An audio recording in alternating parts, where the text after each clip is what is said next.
Parler de soi, c'est quelque chose que tu fais de façon naturelle dans ta vie quotidienne. Mais quand il s'agit de se présenter à un public plus vaste, ou à des gens que tu ne connais pas, les choses se compliquent. Tu peux avoir à te présenter en classe, par exemple pour manier une langue étrangère, pour faire connaissance avec un groupe, ou tu peux aussi avoir à te valoriser pour un projet. Présentez-vous. C'est aussi la première chose qu'on te demande dans un entretien. Et une réponse banale ou bafouillée pourrait te desservir.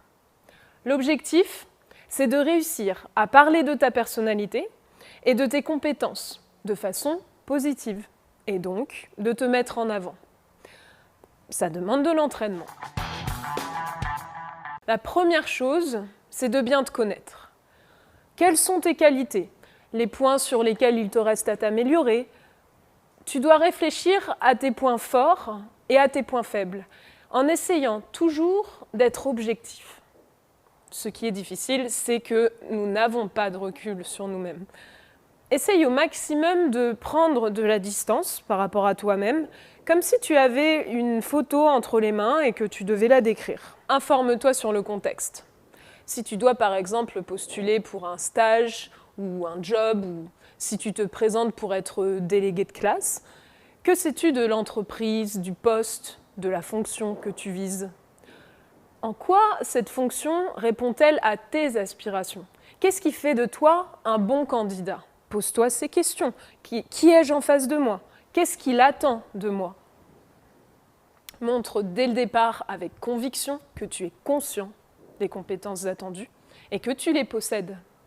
Cela implique que tu adaptes ton discours pour réussir à l'intéresser, à piquer sa curiosité. Parle de faits concrets, montre comment tu réagirais ou ce que tu dirais dans telle ou telle situation. Dans un entretien, tu dois présenter ton identité, ce que tu es, quels sont tes goûts, et tu dois en faire la publicité. Se présenter, c'est un exercice à la fois très simple et complexe. Très simple parce que tu rends compte de ce que tu es, de tes expériences, de tes motivations personnelles, et qui mieux que toi-même pourrait le faire. Complexe car tu dois faire suffisamment preuve d'assurance pour convaincre que tu es le bon candidat. Organise ton propos, sélectionne les informations et ne cherche pas à tout dire. Évite de faire un récit chronologique de tes expériences. Présente plutôt plusieurs thèmes qui vont te permettre de mettre en avant tes points forts ou des actions concrètes que tu envisages de mettre en place. Et surtout, ne donne pas le sentiment que tu as appris ton texte par cœur. Pour faire bonne impression, il ne faut ni te dévaloriser, ni te surévaluer ou pire, te vanter. Chaque fois que tu évoques un trait de caractère, une qualité, une compétence, associe-lui une situation où tu as donné la preuve de cette compétence ou cite des gens qui reconnaissent ces qualités. Par exemple, ne dis pas « Oh, j'ai réussi à résoudre son problème du premier coup, je suis sûre qu'il me trouve génial ». Dis plutôt « Il m'a félicité pour mon efficacité et ma rapidité ».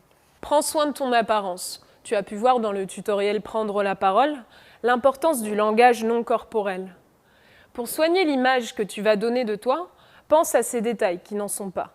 Ta tenue vestimentaire. Choisis une tenue classique. L'important, c'est que le tout soit soigné et que tu te sentes bien dedans. Ta posture.